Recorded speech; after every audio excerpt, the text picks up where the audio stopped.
আসসালামু আলাইকুম। আশা করি সকলে ভালো আছেন আল্লাহর অশেষ রহমতে। আজ আমরা জানতে চলেছি কাবা শরীফ ধ্বংসের পরিকল্পনাকারী হস্তবাহিনীর ঘটনা। হাবিসিনিয়ার বাদশাহর পক্ষ থেকে ইয়ামানে আব্রাহা নামক একজন শাসককর্তা ছিল। সে দেখল গোটা আরবের লোকেরা মক্কার কাবা শরীফে হজ করতে যায়। বিষয়টি তার মোটেও পছন্দ হলো না। তার ইচ্ছা হলো মক্কার পরিবর্তে সবাই আমাদের দেশে আসুক।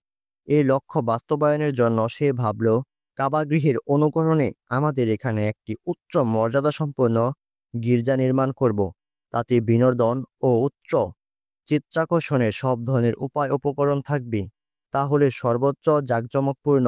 তাহলে মানুষ মক্কার সাদাসিধে সেই কাবা বর্জন করে মূল্যবান পাথরে সজ্জিত এই কাবার দিকে ছুটে আসবে।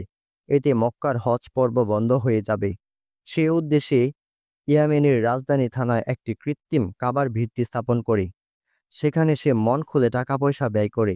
কিন্তু এত কিছুর পরও মানুষের এদিকে দৃষ্টি আকর্ষণ হয়নি। আরবরা, বিশেষ করে কুরাইশ গোত্রের লোকেরা যখন আব্রাহার এই কৃত্রিম কাবা সম্পর্কে জানতে পারল, এতে উত্তেজিত হয়ে উঠল সবাই। একজন তো ঘৃণাভরে উক্ত কাবায় গিয়ে মলত্যাগ করে, কারো কারো মতে আরবের একজন লোক আগুন জ্বালিয়েছিল। এক সময় ওই আগুনের একটি স্ফুলিঙ্গ বাতাসের সঙ্গে উড়ে গিয়ে পড়ল ওই ভবনে। আব্রাহা এতে ক্ষুব্ধ হয়ে কাবা শরীফকে ধূলিসাৎ করার শপথ করল। শপথ অনুযায়ী বিপুল সংখ্যক হাতির সংবলিত সৈন্যদল নিয়ে বাস্তবে সে কাবা শরীফ ধ্বংস করার উদ্দেশ্যে বের হয়। পথে আরবের গোত্র তারা প্রতিরোধ করে, তাদের সাথে যুদ্ধে লিপ্ত হয় এবং তাদেরকে পরাজিত করে নবীজির দাদা আব্দুল মুত্তালিব ছিলেন তখন কুরাইশ গোত্রের নেতা এবং কাবা শরীফের মুত্তালি।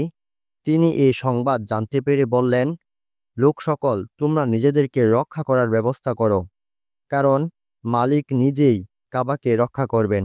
আব্রাহা পথ পরিষ্কার দেখে বিশ্বাস করে নিল যে এখন আর কামান ধ্বংস করা কঠিন কাজ নয়, কারণ সেই দিক থেকে মোকাবেলার করার আর কেউ নেই। আব্রাহা যখন মক্কার নিকটবর্তী মস্যা উপত্যকার নিকট পৌঁছালো, তখন সমুদ্রের দিক থেকে হলুদ আর সবুজ রঙের ক্ষুদ্র ক্ষুদ্র পাখির জাক আসতে দেখল। প্রতিটি পাখির ঠোঁটে ও পাঞ্জায় ক্ষুদ্র ক্ষুদ্র কঙ্কর ছিল। ওই পাখিগুলো সৈন্যদের উপর কঙ্কারের বৃষ্টি বর্জন করতে লাগলো। আল্লাহর কঙ্কর জাতীয় সেই পাথরগুলো বন্দুকের গুলির চেয়েও বেশি কাজ করল। যার গায়ে লাগতো এক দিক থেকে প্রবেশ করে অপর দিক দিয়ে বের হয়ে যেত। শরীরে এক আশ্চর্য ধরনের বিষাক্ত উপাদান রেখে যেত। তাতে অনেক সৈন্য ঘটনাস্থলে প্রাণ হারায়। আর যারা পলায়ন করে তারা মহা কষ্ট ভোগ করে মৃত্যুমুখে পতিত হয়। এই ঘটনায় বিশেষ গায়েবী ইঙ্গিত হলো, আল্লাহ তাআলা যেমন অলৌকিকভাবে তার ঘরের হেফাজত করেছেন, সেই ঘরের সবচেয়ে পবিত্র বলি এবং সবচেয়ে বড় পয়গম্বর হেফাজত ও তিনি ঠিকভাবেই করবেন। তাছাড়া তিনি খ্রিস্টান বা অন্য কোনো ধর্মের নায়কদেরকে কাবা এবং কাবা সত্যসেবক মূল পাঠান করার সুযোগ দিবেন না। পবিত্র কোরআনে সূরা ফিল এর ঘটনা উল্লেখ করা হয়েছে।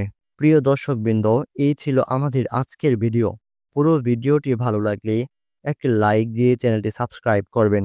আজকের মতো এখানেই বিদায় নিচ্ছি। আল্লাহ হাফেজ।